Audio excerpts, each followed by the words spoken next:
Good morning, everybody. Welcome back to Starkey Farmstead. As you can see, I'm not at home today.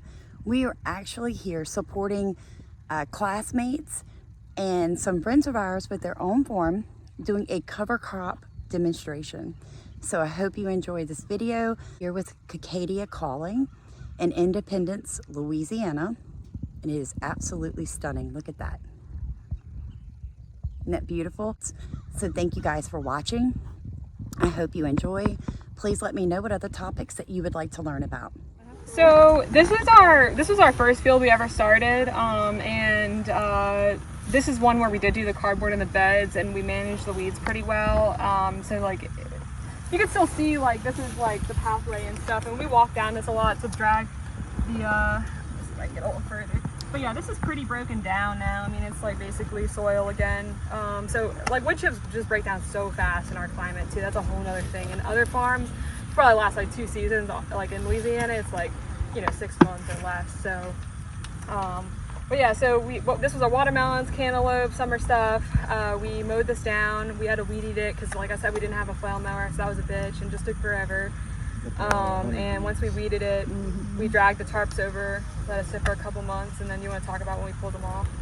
When we pulled the tarp off? Yeah. Yeah, we pulled the tarp off, and then we just took our rakes and we kind of pulled everything off into the pathways. So this is what it looked like on top of the whole bed. So just broken down. Like we tried to pull a lot of the plants, but watermelon are just, I don't know. There's just plant debris everywhere.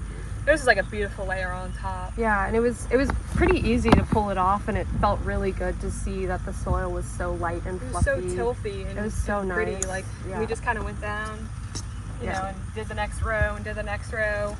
Yeah. Pulled it all off into the center, so any of that plant debris became our pathway mulch, not our new layer of pathway mulch. Yeah, and as you can see, there's like minimal weeds. I think this row is really good. This area just has like a really clear divide. It's nice.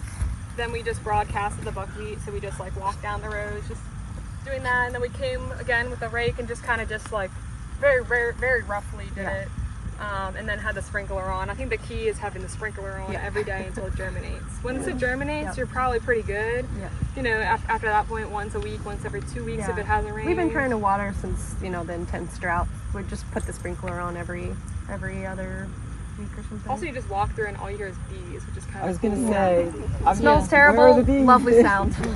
There's hives back there. They're not our hives. It's just another one of the random things that happens on this property.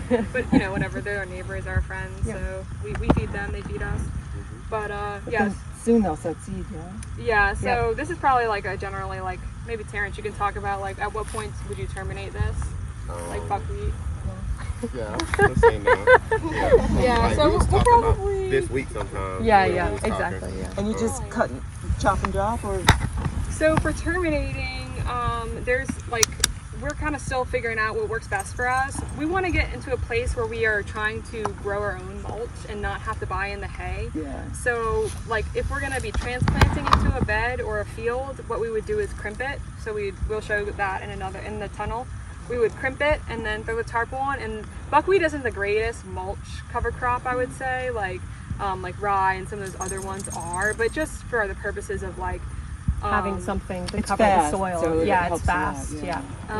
And if we were going to direct seed, we would try to mow it, and mowing it would just completely break it all up. And when you put the tarp on, it's like basically like nothing, besides a thin layer of mulch you could just break off. So that's kind of, if you can know whether like these 4 beds are going to be direct seeded, let's mow those. Yeah, so you can see that the buckwheat is flowering, and soon it will go to seed, which means that if we wanted to plant something here, we want to completely terminate this before it goes to seed so that we don't have more buckwheat coming up and like competing with our plants. We have like some rows like far end that we are at seed that we left to go to show you guys what seed looks like. And that's probably, we probably could have terminated sooner, but we were like, we got like a little bit of pepper, we don't want to put tarp it. Anyway, and it was kind of cool to show y'all what the seed looks like. Yeah. So buckwheat would be considered a summer cover crop? Yeah, so why did we choose buckwheat for this plot and not another cover crop? So we're planting spring flowers here. So in our region, you plant spring flowers in the fall, and they overwinter and they bloom in the early spring because we don't really have a spring. It just gets so hot. So we knew we wanted to plant late October, early November, and we did this about a month ago. So like, what cover crop can we, like, economically it wouldn't probably make a ton of sense to do like cowpeas or something, Right. because you'd have to terminate. Cowpeas are more like 60 days.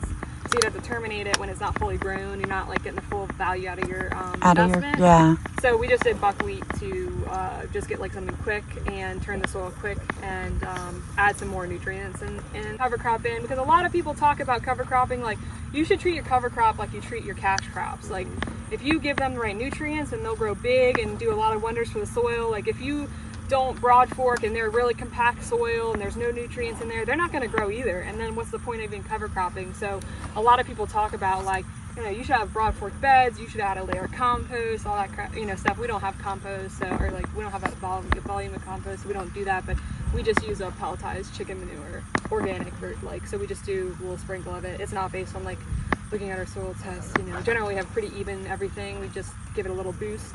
And then since we're not like tilling this later on, we're just crimping it mostly. We don't, like when you crimp it, like we wouldn't have an opportunity once it's been tarped and then becomes like a mulch and is all dried up. We don't really have an opportunity to stir the soil up and add like the fertilizer. So that's how we added it before too. So now like once we tarp it, we crimp it, tarp it, it'll be like ready to plant in. And we'll probably just come through with the hay mulch and do like a light layer. You know, we even harvest the buckwheat for flour bouquets sometimes when we're like really desperate. So.